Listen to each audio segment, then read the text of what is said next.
Residents in a Duncan Homeowners Association are claiming that they've been overpaying on their assessments, attributing it to finding out that the board have been waiving their own HOA fees.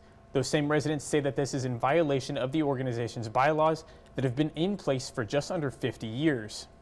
In this case, the HOA fees or assessments for the country club condos include utilities such as electric and water, as it's all centralized, according to Robert Esquivius, one of the owners. This covering up of not paying their assessments has divided this entire community beyond a equitable solution. Each unit is supposed to pay a percentage of the projected annual budget, ranging from roughly 1.5% to 2.8%. While board members can receive reimbursements for expenses taken on behalf of the association, the bylaws state multiple times no member of the board of directors shall receive any compensation for acting as such. Esquivius says he wouldn't have an issue as long as the bylaws were being followed.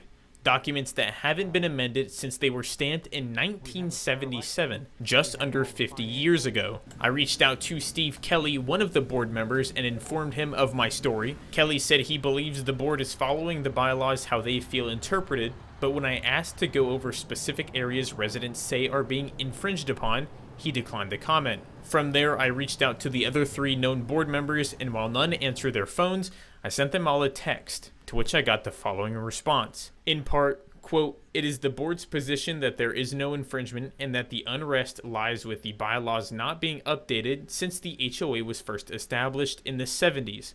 Issues such as noted should and will be resolved at the annual homeowners meeting in February as dictated by protocol." End quote. As with Kelly, when I tried to go into specifics such as when there was a vote to compensate board members and why weren't bylaws being changed, the conversation was cut short. If you or anybody else, the legal proceedings would have already taken place.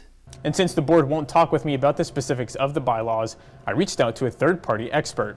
Matthew Winton is a lawyer who deals a lot with HOAs, having written a book about the topic. While he isn't giving legal advice, he shares where most HOA problems stem from. If I had to pick the number one overall issue that I see, it's lack of communication, lack of trying to communicate first and then having meaningful conversation. Winton says if a person has issues with their board or HOA, an in-person conversation is the best course of action. An attempt Esquivius says he made with no real outcome. The first thing I did when I got the bylaws is I told Steve, I said, "Hey Steve, these bylaws haven't been updated in 47 years. Don't you think we could update the bylaws?" And oh gosh, you don't want to do that.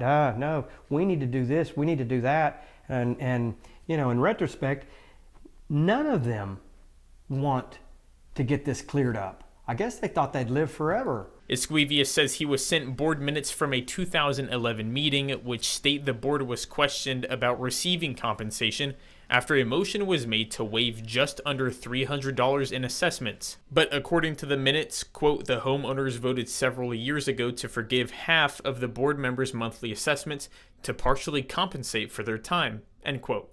A statement that seems to go against the bylaws, with them stating board members are not able to receive compensation for just being a member. Yet still, there were no amendments to the bylaws, which would take 75% of owners to be in agreement. Winton says with minimal legal statutes for homeowners associations, it all circles back to how the governing documents are written. If the issue is poorly drafted covenants or outdated covenants or inadequate bylaws, what the neighborhood typically doesn't need is a fight about poor language or trying to fumble with interpreting or applying language that might just be dysfunctional. Towards the end of my conversation with Winton, I asked if bylaws should be updated regularly, to which he replied there are always areas that can be improved. Reporting for 7 News, I'm Seth Marsicano.